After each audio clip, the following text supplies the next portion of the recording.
नमस्कार, PM news में आप सभी दर्शकों का स्वागत है। मैं आपके साथ राजू मिश्रा।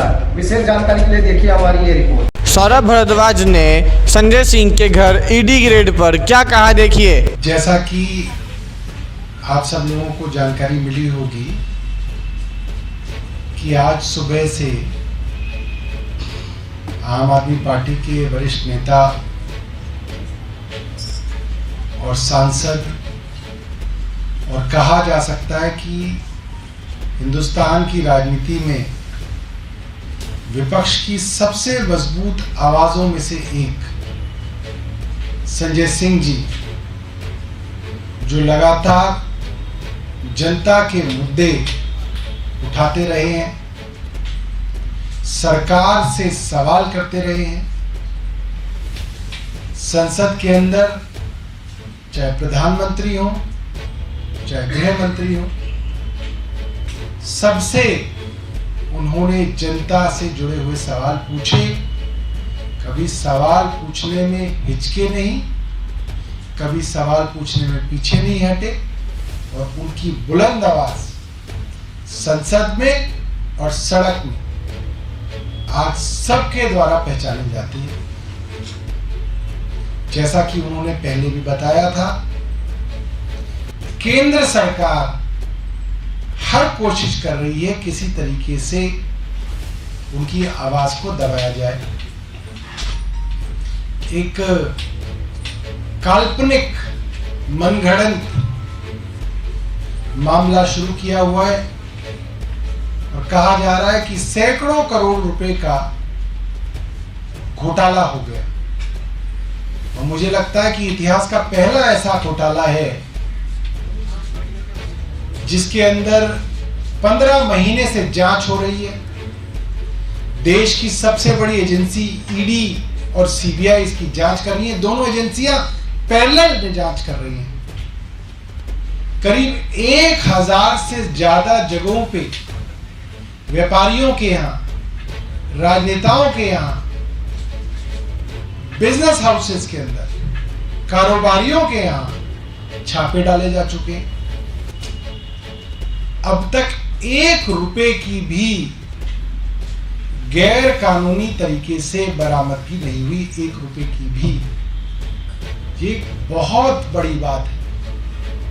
इतना बड़ा तथाकथित घोटाला हुआ, इतने सारे लोग इन्वॉल्व थे कि 1000 जगह तो आपने छापे डाल दिए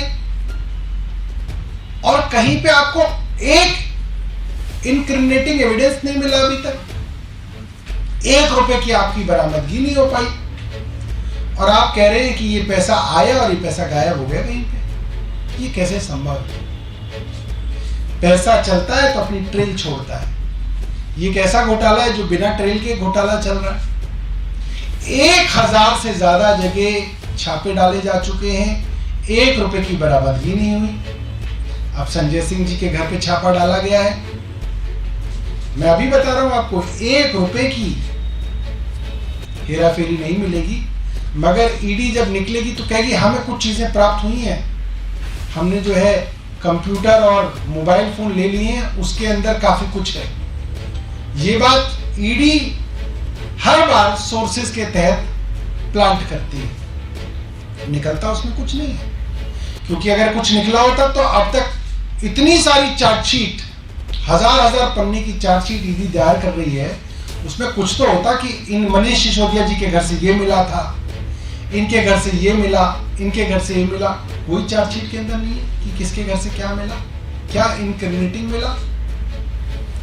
सिर्फ और सिर्फ कारण ये है कि अब भारतीय जनता पार्टी की केंद्र सरकार जा रही है। प्रधानमंत्री जी को मालूम है कि अब जाने का समय आ गया है और जो डेस्परेट स्टेप्स होते हैं, आखिरी के मौके पे किसी तरीके से कुछ हो जाए, कुछ बच जाए, कुछ हमला करके कुछ मामला बन जाए उनका, वो फिलहाल किया जा रहा है। हम इस तरीके के छापों की घोर निंदा करते हैं और कामना करते हैं कि जल्द से जल्द चुनाव हो और भारतीय जनता पार्टी को लोग जो है बाय बाय करें। कोई सवाल है आपके? सर, शराब नीति को लेकर आपका क्या मानना है? क्या नीति गलत थी, सही थी? अगर उसके तथ्यों से अगर हम बात करें तो क्या कहना चाहिए? पंकज जैन जी ने बहुत ही दिलचस्प सवाल पूछा है, और जो सवाल इन्होंने पूछा है ये इत्तेफाक की बात है, इस वक्त सुप्रीम कोर्ट के अंदर माननीय न्यायाधीश संजीव खन्ना जी ने भी अभिषेक मनु सिंघवी जी से सवाल पूछा है, और एक एक पॉइंट वो कोर्ट को बता रहे हैं। और कोर्ट ने यहां तक भी कहा कि कैबिनेट नोट्स के अंदर तो हमें लगता है कि कोर्ट्स के जाने का विषय नहीं है, मगर देख लें कि कहीं दिल्ली के विषय में कोई नई नीति तो नहीं बनी हुई। यानी कि कोर्ट ने भी मोटे तौर पे वर्बली ये बात कही। और जहां तक इस एक्साइज पॉलिसी का सवाल है, इस एक्साइज पॉलिसी के बारे में अभी अभी कोर्ट में कहा गया कि ये पॉलिसी 3 मिनिस्ट्रीज द्वारा वेट की गई। दिल्ली सरकार के लॉ डिपार्टमेंट ने वेट की, फाइनेंस डिपार्टमेंट ने वेट की, उसके बाद कैबिनेट से अप्रूव हुई, एलजी साहब के पास भेजी गई, एलजी साहब ने अपने कुछ रिकमेंडेशन दिए, उन रिकमेंडेशंस को लेके दोबारा से भेजी गई और एलजी साहब ने वो पॉलिसी पास की।